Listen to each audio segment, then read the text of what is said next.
سلام على المصطفى رسول إيمان. بسم الله الرحمن الرحيم. السلام عليكم ورحمة الله وبركاته.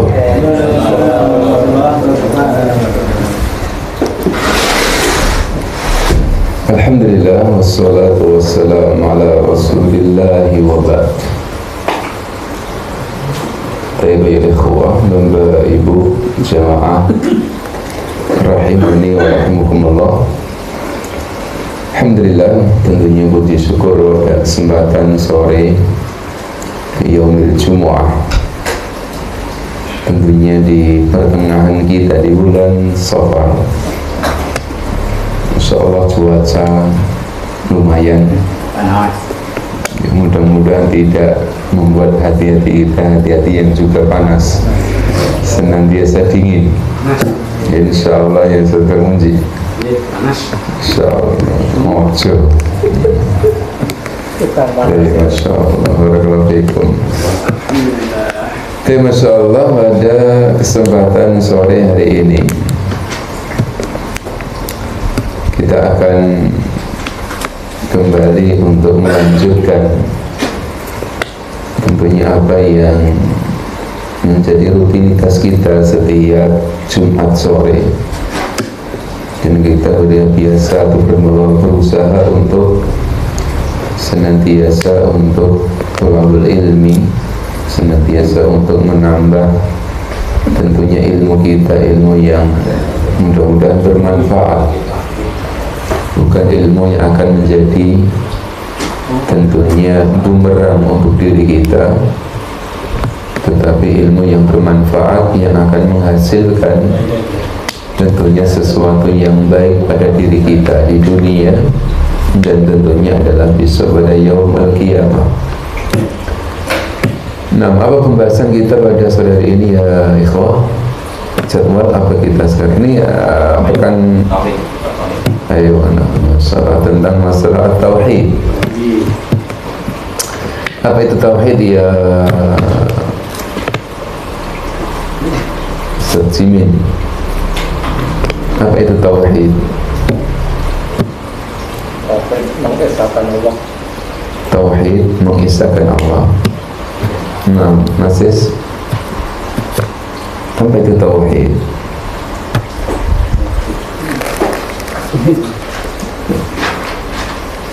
Baik, kau ilmu yang mempelajari tentang zatnya Allah.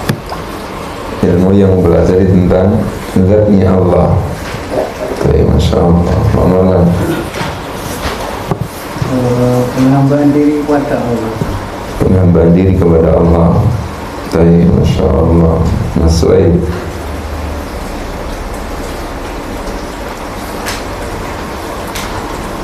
apa itu tauhid? Nah, Mas Vito, apa itu tauhid?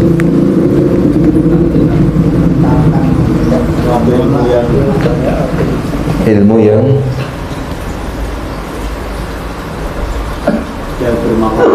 bermanfaat. Masya Allah. Waalaikumsalam warahmatullahi wabarakatuh. Nah, ya sekarang Munji, apa itu tauhid? Tidak ada sesembahan kecuali Allah. Masya Allah, tidak ada sesembahan selain Allah. Barakallahu fiikum. Ya ikhwah, ketika kita membahas tauhid atau kalimat yang berbunyi tauhid, itu tidak bisa lepas dari dua kata. Tidak bisa lepas dari dua kata. Yang ini talazum. Talazum. Apa itu talazum? Melazimkan. Tapi perhatikan ini. Dulu pernah mungkin Anda singgung masalah ini. Nah, kalau masih ingat antum dengan kalimatut tauhid dan tauhidul kalimah. Kalimatut tauhid dan tauhidul kalimah. Coba ya ikhwah, kalimatut tauhid wa tauhidul kalimah. Ini Masya Allah cuma dibolak-balik aja nih kan, tetapi memberikan makna yang sangat dan sangat dalam. Coba masih ingat enggak ini? Siapa yang masih ingat ini? Pak Jimin, apa itu tauhidul kalimah atau kalimatut tauhid dan tauhidul kalimah? Masya Allah. Baik, kalimatut tauhid wa tauhidul kalimah. Kalimat tauhid itu ada juga. Kalimat tauhid ada dua. Naam ya Mu'amalan, apa itu? Menolak dan menetapkan kalimat. Taib. Itu kalimat tauhid. Kalau tauhidul kalimah, Kalimat tadi tidak ada jumlah yang terkait sebagai Allah. taib, Masya Allah. Jazakallah khairan. Naam Pak Jimin, jangan ikut-ikut Pak Marlan. Harus punya pendirian sendiri. Ayo, harus punya jalan sendiri. Tujuan sama, jalannya berbeda nggak apa-apa ya, surga munji. Taib, Masya Allah. Naam.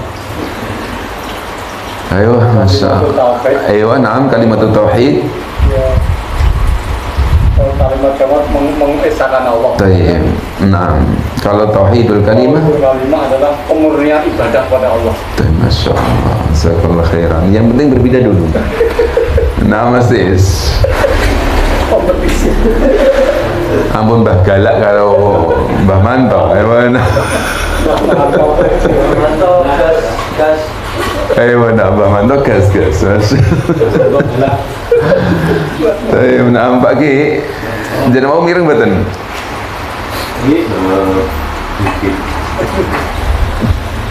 Kalimatut tauhid dan tauhidul kalimah. Coba ya, coba. Mas Suhaib mungkin ada gambaran apa itu maksudnya?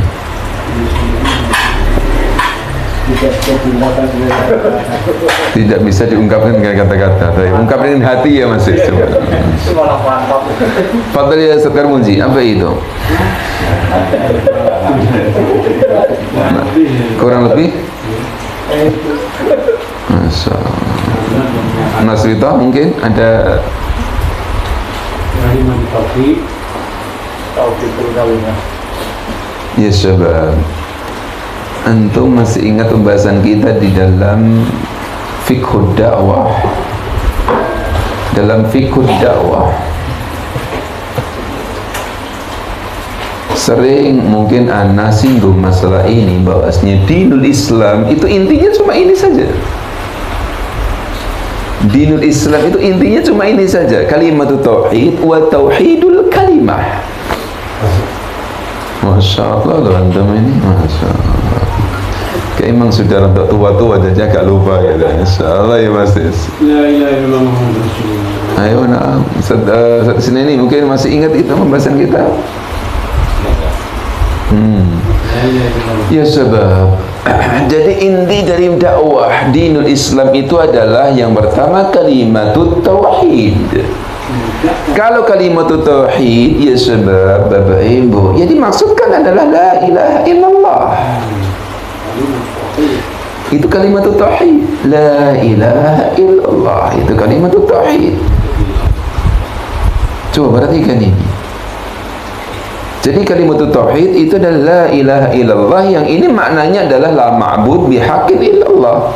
Tidak ada yang betul-betul berhak untuk disembah kecuali hanya Allah.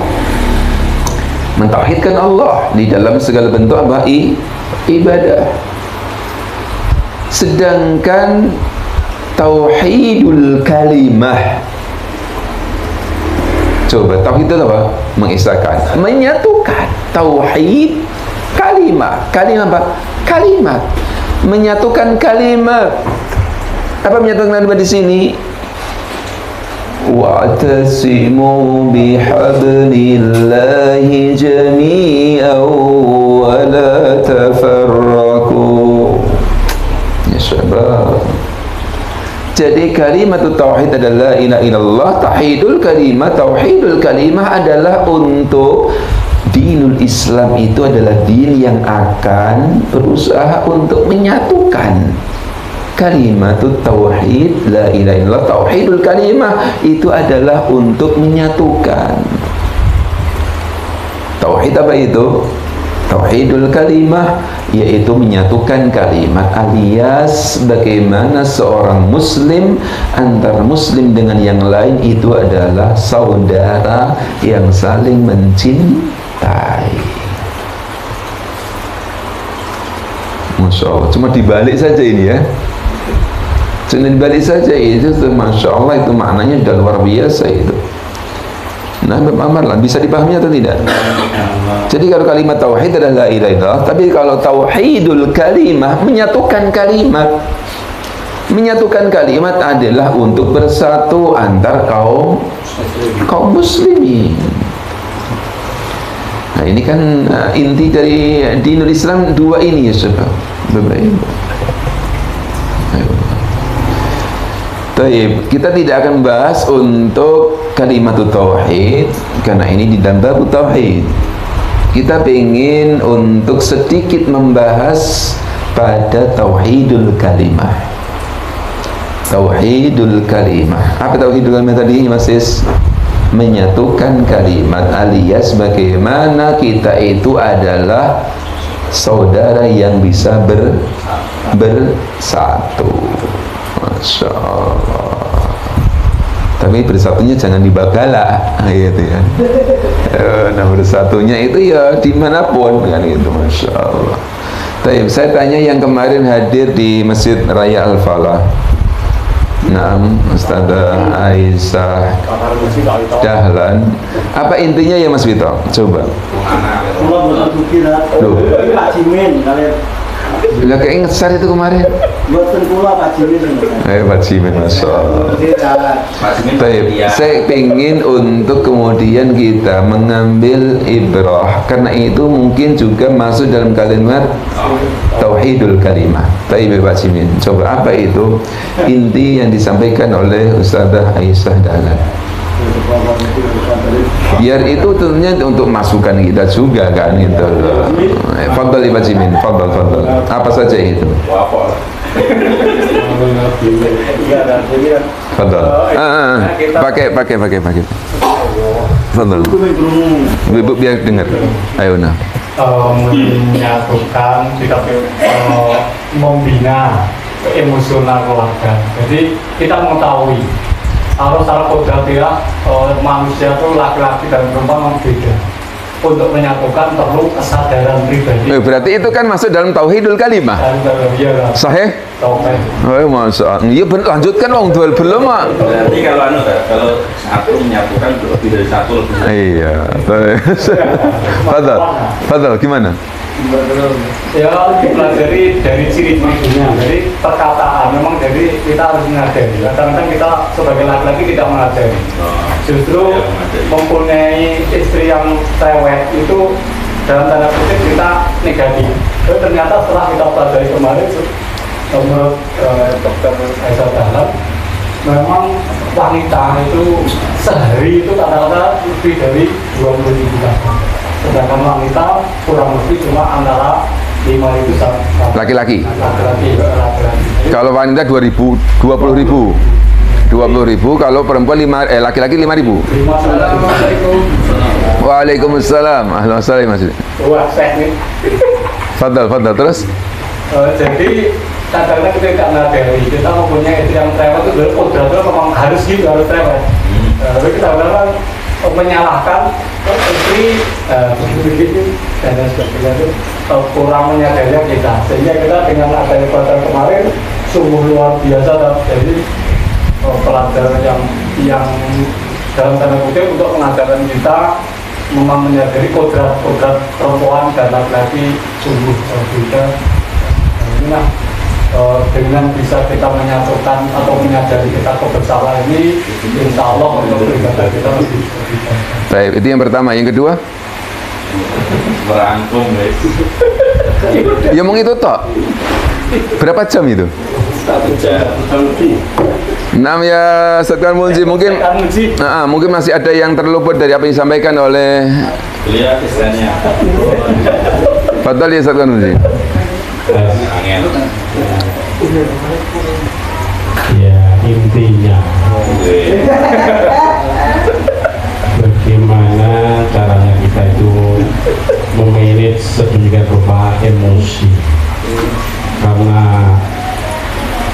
manusia itu mempunyai otak emosi sebesar kepalan tangan.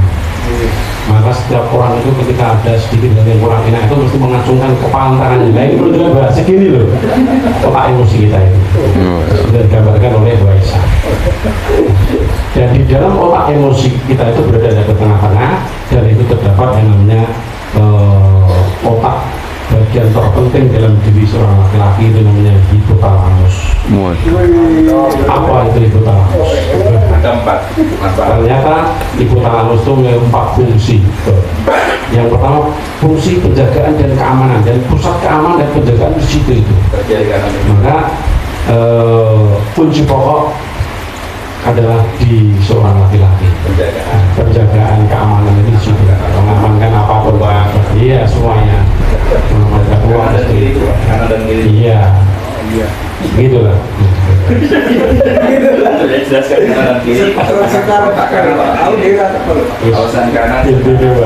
Terus yang kedua adalah yaitu emosi tentang yang namanya pusat makan dan minum. Kalau laki-laki itu sudah 2 hal ini terpenuhi, makan dan terpenuhi, sudah dia nyaman. Kalau ini tidak terpenuhi, maka emosinya akan muncul. Perlu ada namanya pengertian. Yang ketiga adalah pusat tidur. Maksudnya pengertian apa itu?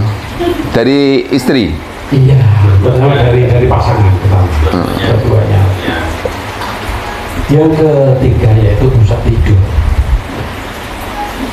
Kalau laki-laki itu mengalami tekanan, capean, stres, banyak pikiran, maka yang terpenting bagi dia adalah istirahat, yaitu berupa tidur. Maka ketika para laki-laki atau suami sedang tidur, jangan biarkan untuk sesaat ya, untuk merelaksasi. Tidurnya 5 jam. Yang keempat yaitu pusat syahwat. Semangat ini. Yang keempat. Kira-kira gitu. Sudah. Itu. Satu khawatir di tengah. Karena apa?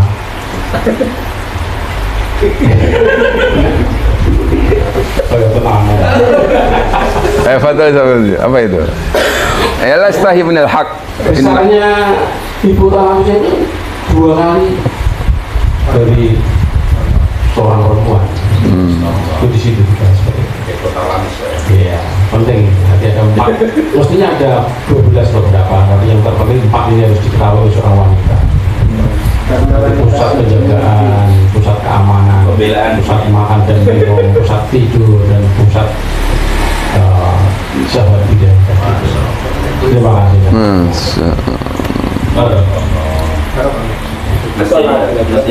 Mas Denny benar Mas Denny. Mas Denny depan duduknya. Dia sangat paham. Fadhal Mas Denny. Ada yang mungkin belum disampaikan? Banyak. Fadhal. Saya nggak anu. Saya di luar. Yang rokok di Jogja. Barakallahu fiikum. Ta'al. Kasih. Perempuan dia perempuan. Tambahan untuk perempuan ya Pak Jimin. Fadhal. Mungkin ada yang belum. Nanti kalau saya sendiri. Enggak apa.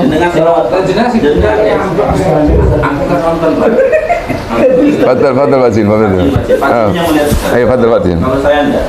Fadhal Pak Jimin. Saya santri YouTuber. Nama Ayo Fadhal. Apa itu? Duduknya paling depan sebelah kiri Mas Tani. Song pertama. Saya Mas. Berarti sebelah kiri.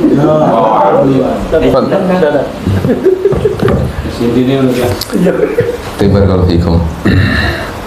Jadi inti dari apa yang bahas berarti kemarin oleh Bu Aisyah Dahlan di Masjid Raya Al-Falah, itu adalah ya di antara asbab, tetapi ya ikhwah, satu hal yang terpenting sebenarnya untuk diri kita itu adalah satu poin yang paling terpenting untuk diri kita itu apa yang dulu pernah mungkin Anda sampaikan kepada antum semuanya. Nabi Pak Marlan di dalam surah Az-Zumar, innaka mayitun wa innahum mayitun, innaka mayitun wa innahum mayitun.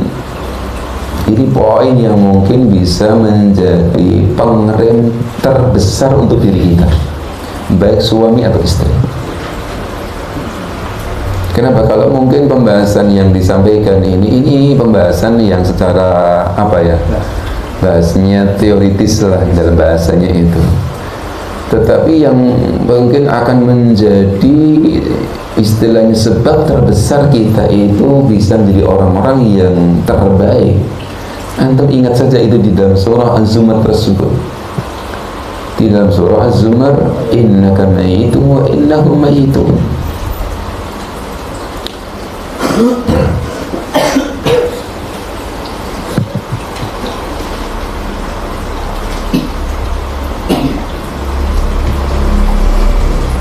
Ini pada pertemuan kapan kita bahas ini, ayat ini?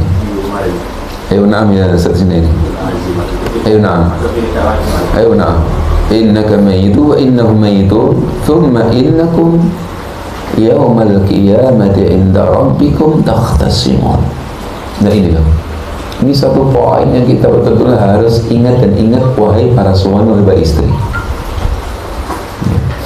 Jadi jangan sampai kita itu orang-orang yang sudah terus dan terus berusaha thalabul ilmi, orang yang dia terus dan terus berusaha untuk menggali dan menggali apa yang diwariskan oleh Rasulullah Sallallahu Alaihi Wasallam, tetapi ternyata tidak berefek sama sekali di dalam sikap-sikap kita.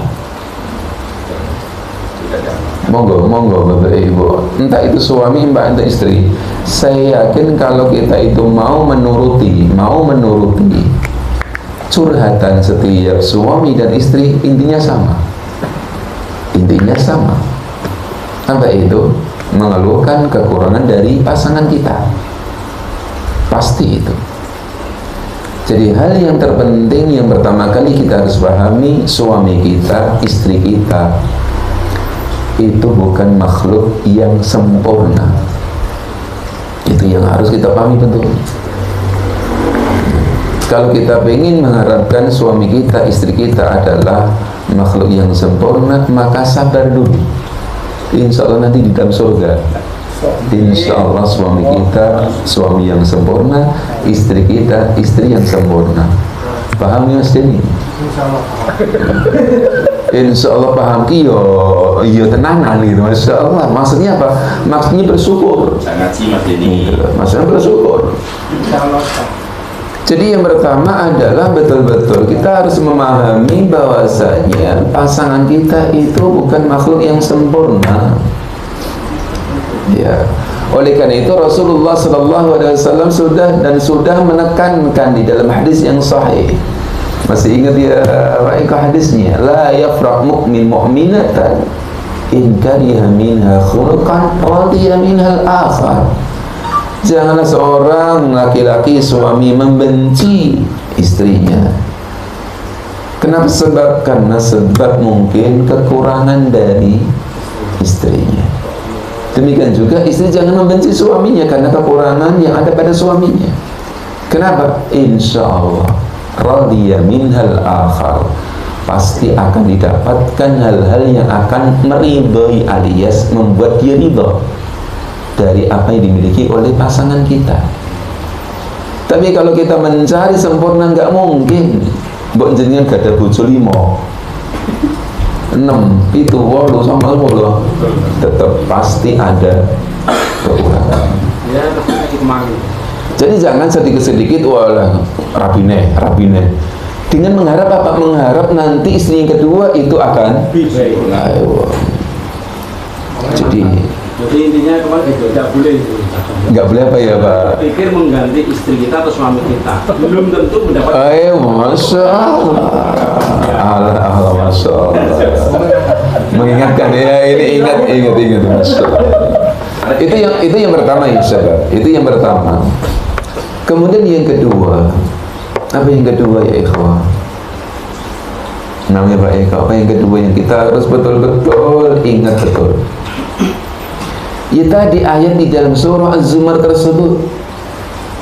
Ayat di dalam surah Az-Zumar ayat berapa ya saat ini? 30. Apa itu? Thumma innakum yawmal qiyamati inda rabbikum takhtasimun. Ya ikhwah, Bapak Ibu, kita itu hidup di dunia tidak akan lama.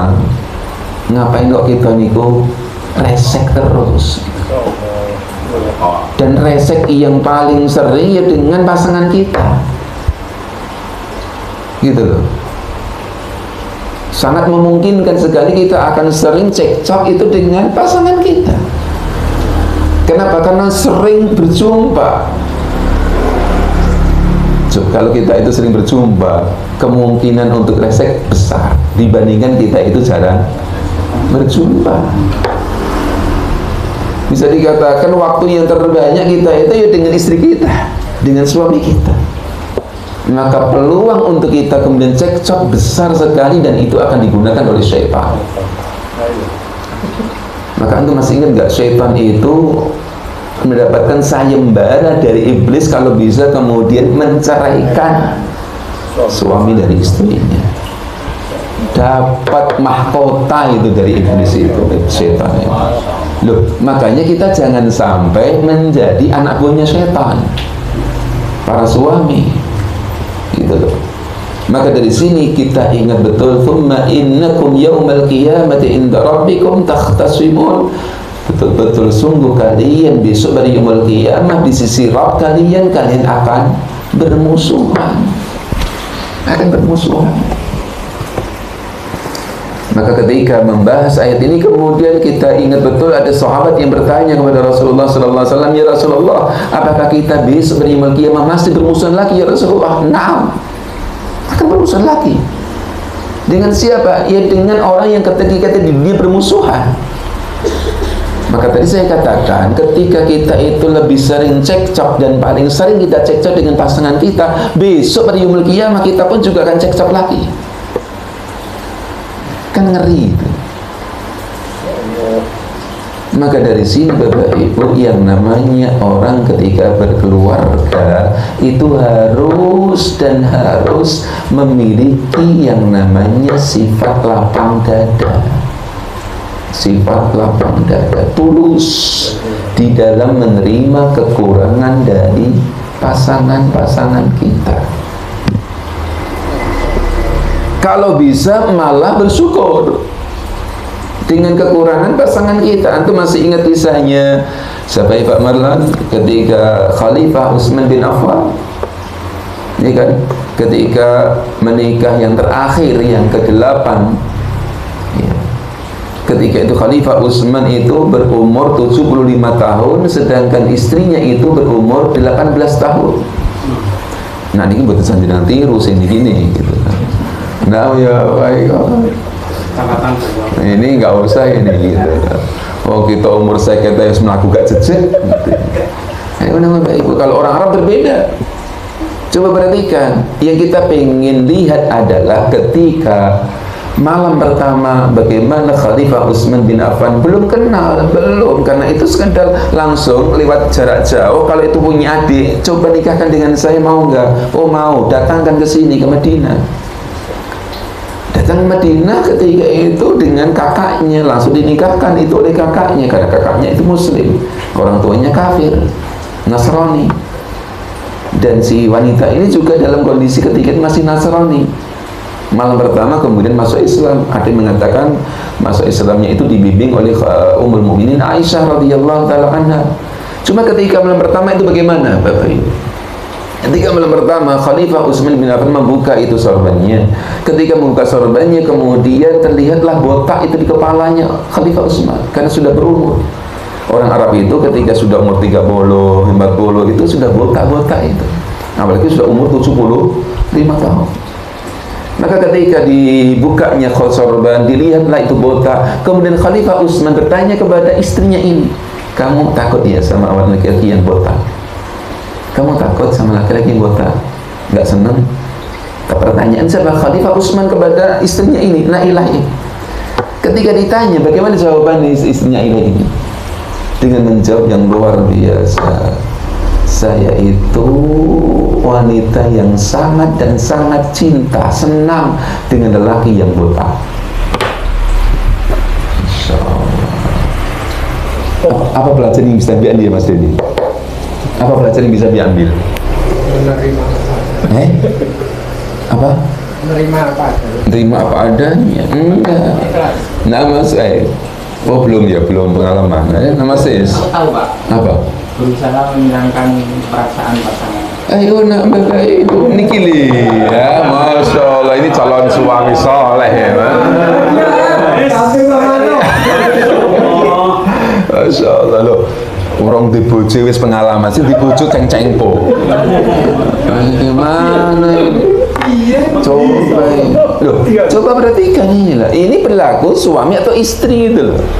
Jadi ketika itu Nailah yang baru berumur 18 tahun itu sudah luar biasa loh.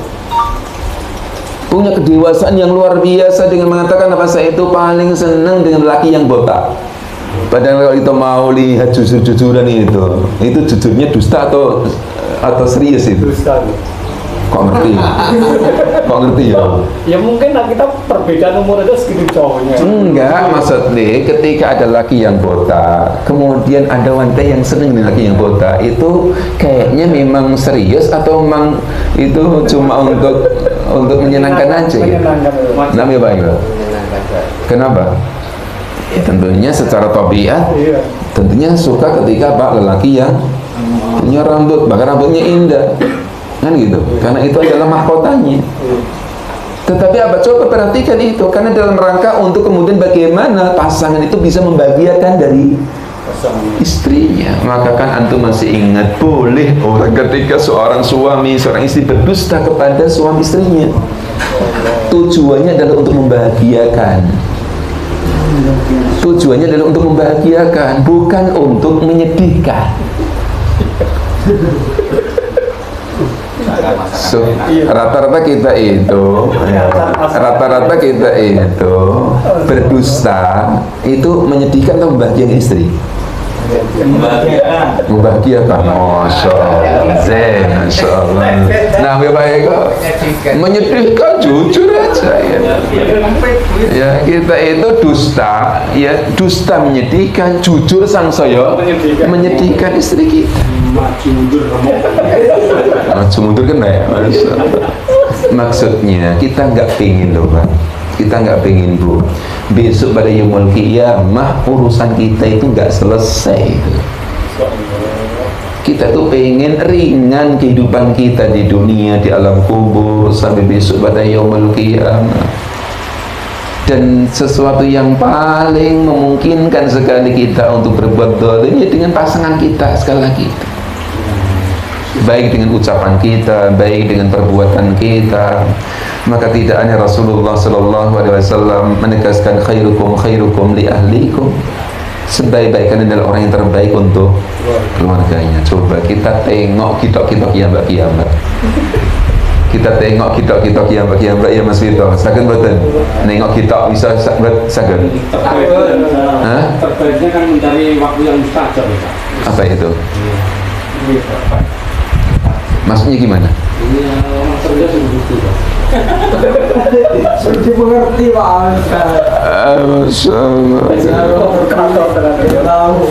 Jadi sekali lagi itu maksudnya apa? Khairukum li ahlikum, sebaik-baik kalian adalah orang yang paling terbaik untuk siapa?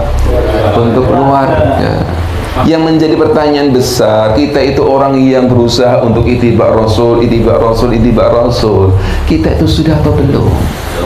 Belum. Tapi mencoba. Sudah tapi belum sempurna. Masya Allah. Kalau belum berarti nggak benar. Sudah, tapi masih banyak kekurangan. Itu jujur. Gitu loh. Dan istri pun juga harus seperti itu, suami juga harus seperti itu. Makanya tadi, kalau kemudian kita di dalam berumah tangga kemudian tidak punya apa, sikap lapang dada itu tadi, ya sudah, akhirnya apa, bentuk. Kenapa? Ia berbeda antara laki dengan perempuan.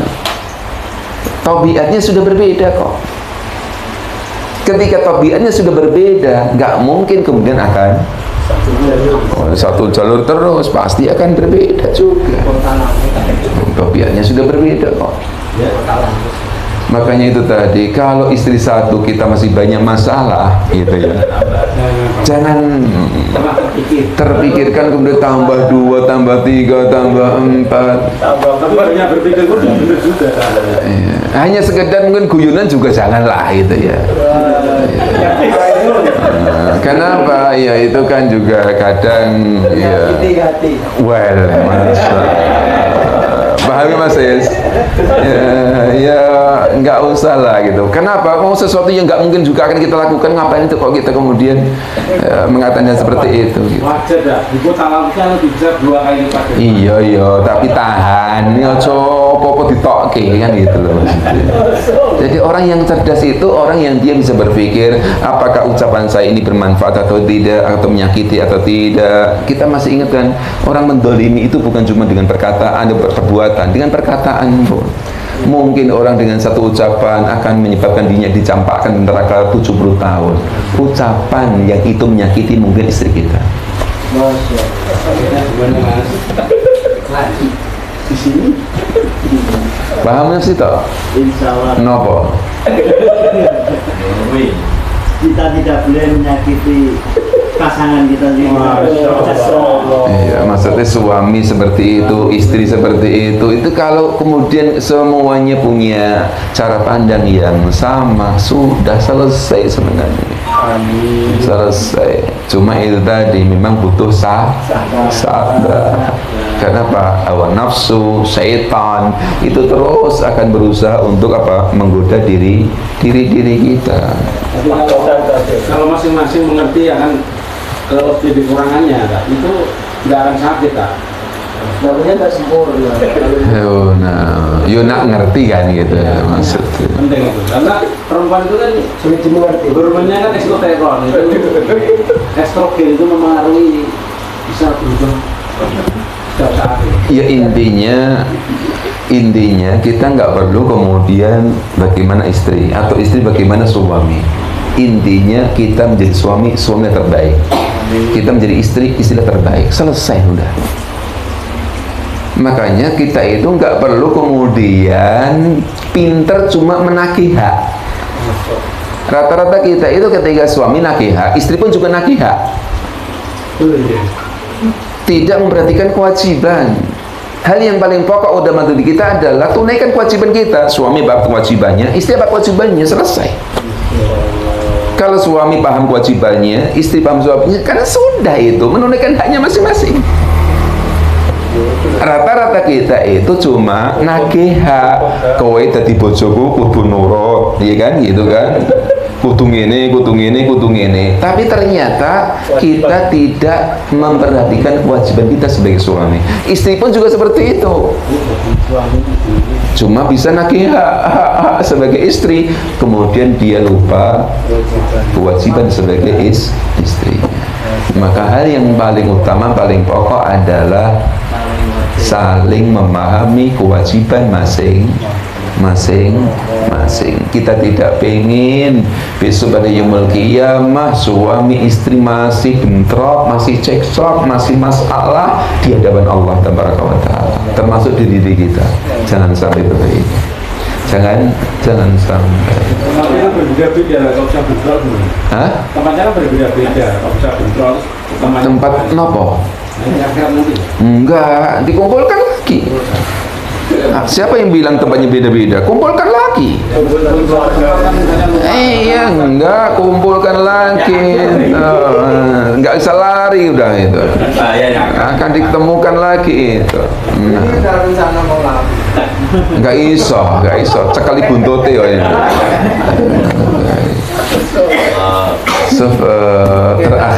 Terakhir ya Syabab, antum ingat enggak itu? Ingat enggak? Coba ketika Ummul Mukminin Khadijah binti Khuwailid ketika sudah meninggal gitu, bagaimana Rasulullah SAW senantiasa teringat terus dengan istri tercintanya Khadijah binti Khuwailid. Demikian juga ketika siapa? Rasulullah SAW sudah meninggal, bagaimana Ummul Mukminin Aisyah radhiyallahu ta'ala anha senantiasa teringat.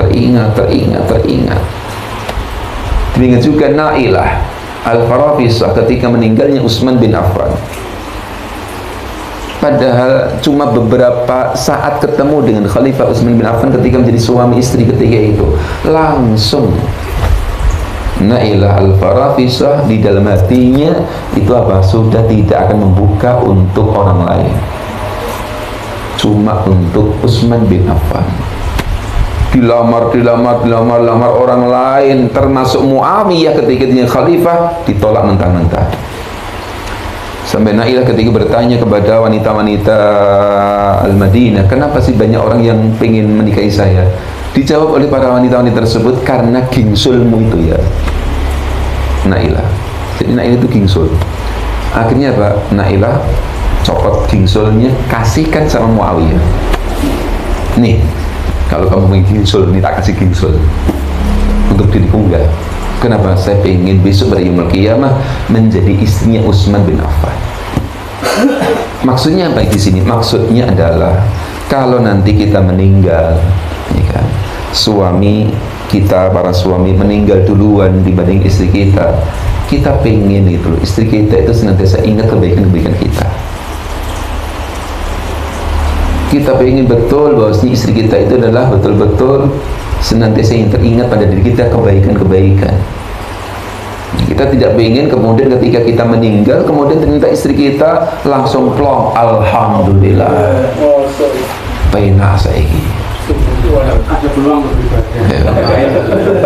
Ayo nak lebih baik, kau paham? Nah, ini kita sudah berpikir atau belum? Kenapa kita itu sudah umur-umur limit loh ini 40, 50 ini mau kemana gitu loh? Mau ke belakang. Iya kan? Maksudnya mau kemana kita? Ya mau meninggal gitu loh. Maka ketika kita meninggal duluan dibanding istri kita, apakah kita tidak ingin ketika kita meninggal istri kita itu senantiasa ingat kebaikan kita? Demikian juga sebaliknya, ketika istri meninggal duluan, suami kemudian masih hidup, kita juga ingin untuk para istri itu apa? Suami senantiasa ingat kebaikan kita, kebaikan para istrinya. Sebagaimana Rasulullah SAW ingat kebaikan dari Ummul Mukminin Khadijah binti Khuwailid. Jadi intinya adalah suami, jadilah suami yang terbaik, istri yang terbaik. Jangan kita mudah menyakiti, jangan kita mudah kemudian berbuat sesuatu yang tidak mengenakan kepada pasangan kita. Itu sesuatu yang insya Allah betul-betul akan membuat ringan hidup kita di dunia, ringan hidup kita di alam kubur, alam barzah, dan besok pada yaum al-qiyamah. Paham ya ikhwah? Jadi sekali lagi kita ingin bahwasanya tauhidul kalimah, menyatukan kalimat ini yang pertama kali ya kepada keluarga kita dulu. Kita pengen menyatukan umat-umat, lah keluarga kita ya resek terus. Mau menyatukan Muhammadiyah, NU, Hizbut Tahrir, Jamaah Tabligh, mana mungkin? Dalam keluarga kita mau apa? Geger terus. Jalannya itu berbeda-beda. Paham ya ikhwah? Paham ya Pak Eko?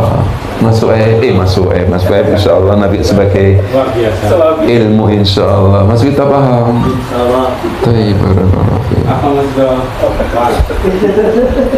Jadi monggo gitu. Jadi kita semakin ngaji itu kelihatan gitu loh. Kelihatan apa atharnya, bukan sekedar pinter malah pinter namun minteri, menyakiti dan seterusnya dengan siapapun. Makanya kita kan senantiasa berdoa, Allahumma inni as'aluka ilman nafi'an wa a'udzubika minal ilmi la yanfa', dan saya berlindung kepada Engkau ya Allah dari ilmu yang tidak bermanfaat. Ya, monggo Bapak Ibu, jadi perlihatkan kita itu orang yang sudah tahu, orang yang punya ilmu, dan itu berefek pada muamalah kita. Nampak pada muamalah kita. Jangan sekedar cuma ilmu itu tidak ada harganya kalau tidak ada amalnya. Bahkan menjadi bumerang kita besok pada yaum al-qiyamah. Nasallallahu alaihi. Paham ya ikhwah? Paham ya Pak ikhwah? Insyaallah. Mas Denny paham insyaallah? Insyaallah. Ada ganjalan. Apa ganjalannya ya Mas Denny? Mau berbagi tadi ya. Jangan dulu. Masya Allah. Paham ya? Jadi bersabar, insya Allah tunjukkan. Kenapa mungkin istri kita masih seperti itu? Memang kita mungkin kurang di dalam memberikan akhlak yang terbaik untuk istri. Coba kalau kita tunjukkan istri itu dengan apa akhlak yang baik. Oh iya, suami saya itu setelah ngaji kok Masya Allah gitu ya. Gitu. Efeknya betul-betul terlihat itu. Maka nanti ketika suami ngajak pasti siap mas, gitu. Siap mas. Itu. Paham ya? Maksud, nah? Ya intinya itu tadi, bersabar. Ya bersabar, tunjukkan betul-betul akhlak kita yang terbaik, banyak doakan, insya Allah Allah maha untuk merubah hati seseorang. Paham ya? Balikan juga ngaji malah karang-karang istrinya. Nah iya makanya kan semakin ngaji malah jelas karo bojone kan gitu. Semakin tahu semakin tidak tahu, jadi perbedaan jauh. Iya, yang tahu itu ya harus lebih dewasa dibandingkan sing ngerti. Itu ya Pak Karmunci. Ojo kon koyo dhewe kabeh. Ingat, 20.000 kata mau musuh dengan 7.000 kata. Ayo masyaallah. La taghdab, jangan marah. Nah, sampai disebutkan apa? Man kadhimal ghaib wa huwa yastati ayang fidahu Allah yaumil qiyamah ala ru'usil khalaiq. Sebarang siapa orang yang mampu menahan emosi kemarahannya pada dia mampu untuk melampiaskannya, maka akan dipanggil namanya besok pada yaumil qiyamah di hadapan seluruh makhluk, dan akan dipersilakan untuk memenuhi bidadari semau yang dikehendaki. Sabar ya Mas Denny. Paham ya? Barakallahu fikum. Insyaallah demikian. Ini kalimat tauhid dan tauhidul kalimah. Kalimat tauhid masalah la ilaha illallah, sedangkan tauhidul kalimah adalah bagaimana kita bisa bersatu, kita bisa berkumpul bersama. Ya, walaupun berbeda tetapi kemudian tidak ada perselisihan, perbedaan yang akan saling menyakiti. Paham? Pertama kali adalah untuk keluarga kita dahulu. Tunjukkan kita ketika sudah ngaji berbeda dengan orang yang belum mengaji. Nggih, makaten ini berarti menggarisbawahi taklimnya Bu Aisyah. Bu Aisyah Dahlan. Penutupannya buang. Dan? Penutupannya itu mengingat akan panggilan. Sudah panggilan. Panggilan apa?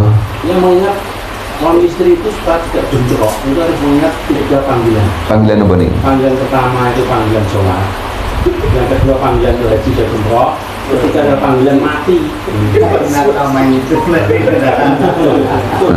Masya Allah. Jazakallah khairan. Jadi mengatakan matur nuwun, yang mudah-mudahan bisa memperbaiki diri-diri kita ya. Kita berdoa mudah-mudahan Allah memperbaiki diri kita, akhlak-akhlak kita, sehingga kita menjadi orang-orang yang mulia di dunia wal akhirah. Demikian subhanakallahumma wa bihamdika asyhadu an la ilaha illa anta astaghfiruka wa atubu ilaik. Wassalamualaikum warahmatullahi wabarakatuh.